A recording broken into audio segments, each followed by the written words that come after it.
This is all about Remarkable Romans, written by P.S. Quick and narrated by Jason Zenobia.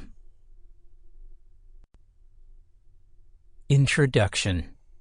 I'll shortly be telling you about what life was like for the ancient Romans, with an in-depth account of all aspects of the people of the time and how they lived their daily lives. We'll discover some amazing facts about the army, inventions, religion, people's everyday lives, and much more. I'm sure you'll be fascinated to learn all about the remarkable Romans.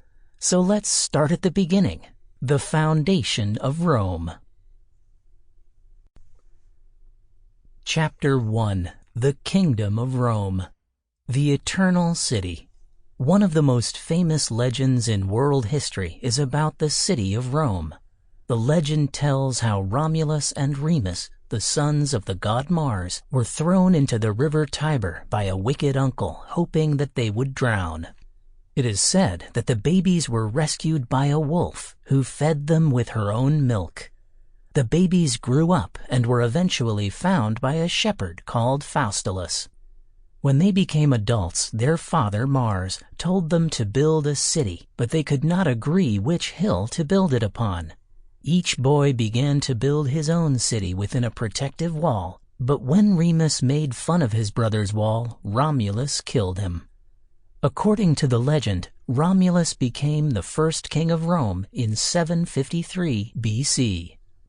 Using evidence from artifacts, archaeologists and historians now agree that people lived in the city of Rome many years before this. Rome was known as the Eternal City because civilizations had lived there for thousands of years. The Roman people thought that whatever happened to the rest of the world, Rome would last forever.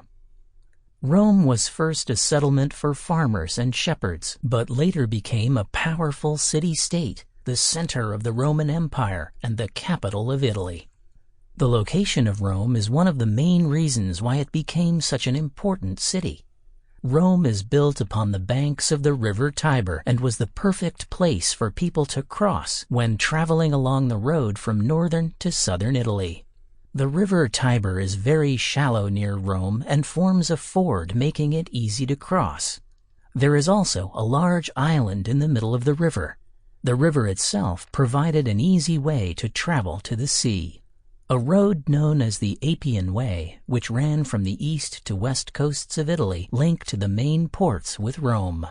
Rome was protected from invaders by the 7 hills that surrounded it. The tops of these hills were a perfect place to see any unwanted visitors.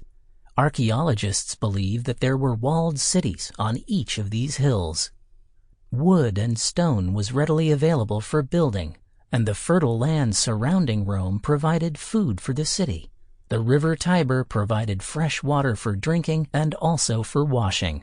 Valuable deposits of salt could also be found nearby. The 7 Kings of Rome. For a long time, Rome's powerful neighbors, the Etruscans, controlled the city of Rome. It is said that Rome was ruled as a kingdom for about 200 years. Legend states that there were 7 kings of Rome, but we have no definite evidence to prove this. The first king of Rome was said to be Romulus, and the last king was Tarquin the Proud, who ruled until 509 BC when he was overthrown. Tarquin was a very cruel king and did not treat his people fairly. The people of Rome hated their king and drove him out of Rome. He returned with the Etruscan army, almost succeeding in crossing the unguarded bridge into Rome.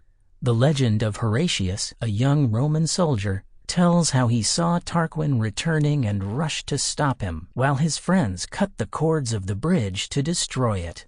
As the bridge collapsed, Horatius dived into the river and swam safely to the bank. The Etruscan army, thinking this was a message from the gods, turned back. With Tarquin banished from Rome, the people decided they would never be ruled by a king again. They created a new form of government that was ruled by the people of Rome.